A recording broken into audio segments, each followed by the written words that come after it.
What's going on, YouTube?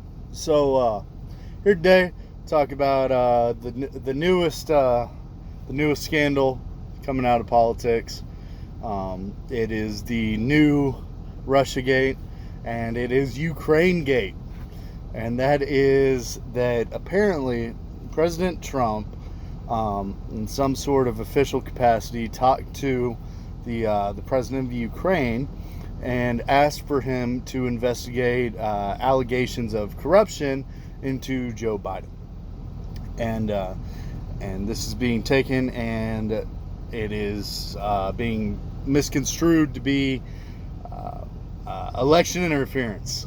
So, with that, the thing is, what really should be the front page news, so to speak, should be the allegations about corruption. I mean, that's what it's been for the last couple of years, right? With Trump, they're having an investigation every other week to try to find some sort of corruption. Joe Biden, and this is kind of damning.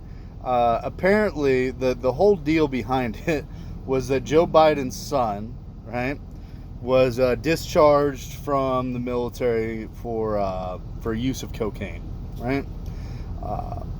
And then, out of nowhere, his son got a job for $50,000 a month with this nuclear energy corporation over in Ukraine.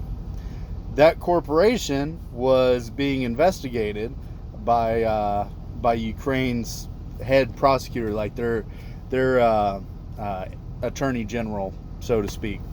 So Biden, while he was vice president, went over to Ukraine doing some diplomatic business and told them that if they did not fire that prosecutor, then he would withhold $1 billion worth of funding to their government.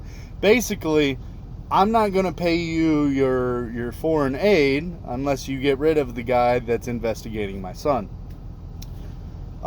That's pretty huge. That's and it's not one of those things like, oh, did they collude or whatever. Like, this happened, right? He went over there, he withheld the funds until that prosecutor got fired, and then it turns out that prosecutor was investigating his son.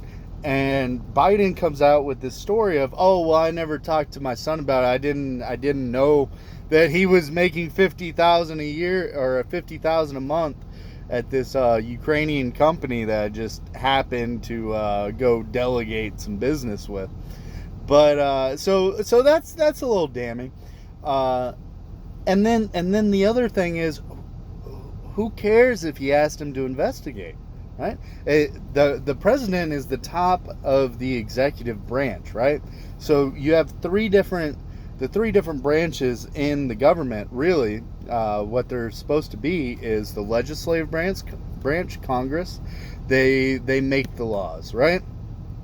And then the judicial branch interprets those laws that Congress makes, and then the executive branch enforces those laws. The president is actually the top law enforcement official in the country. So if there is an allegation of corruption at the highest level, it would not only be his option to pursue it, it'd be his duty to pursue those allegations of corruption. I don't see how that shows that Trump is corrupt by telling this head of a foreign state, hey, I understand one of our guys did some illegal stuff over in your country. Would you look into it? You know, that seems pretty par for the course, almost status quo, business as normal. But I guess now, if you're running against somebody, the other person can no longer do their job as far as it pertains to you. right? So you can be as corrupt and dirty as you want as long as you're running for an office against somebody, and then that person can't do anything. I guess that's the new thing. And if they do, they're the corrupt ones. Remember that. Remember that. If you try to stop corruption, you're probably just a foreign agent. You're a Russian spy, basically. So I know that this is a little bit shorter of a subject, especially for how big in the news it is, but I mean, it's pretty cut and dry. Biden's son doing shady stuff, and honestly, what his son is doing is not on Biden.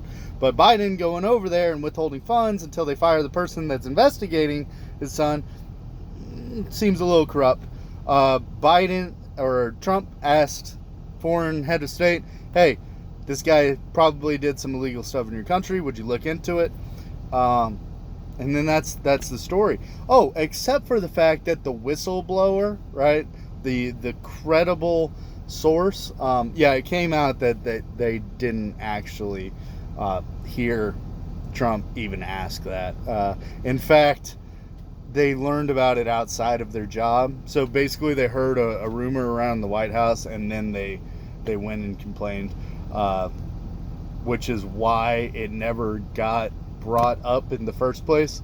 There's this whole thing right now about Trump and the White House suppressed this whistleblower's complaint. Credible complaint. But it wasn't. The dude heard a rumor and brought it up. And they're like, what do you want me to do about it? You can't even go to the cops. Hey, I heard something. They'll be like, oh, very interesting. And they won't do crap about it. You know what I mean? Even if something did occur, most of the time the cops are going to be like, look, what do you expect me to do about it? I'll keep an eye out. You know what I mean? Oh, somebody stole your car? All right, we'll take down the license plate. If it just so happens to drive in front of us, then we'll, make a note of it. But other than that, no. As far as hearing a rumor that something might have happened, and honestly, even if it did, I wouldn't really care.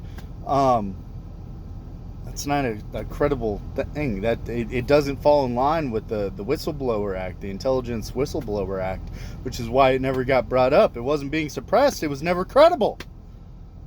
Come on. I swear, these people, I wonder how much good we could actually get done if both parties, because Republicans did this too when Obama was in, but if both parties would just stop witch hunting after each other and stop completely obstructing. I understand obstruction sometimes is warranted and very much needed, but completely obstructing, and they actually work together to get something done. I don't know. It is some great things. Trust me, great things. The best people, the best things, great things. All right. Till next time, y'all take it easy.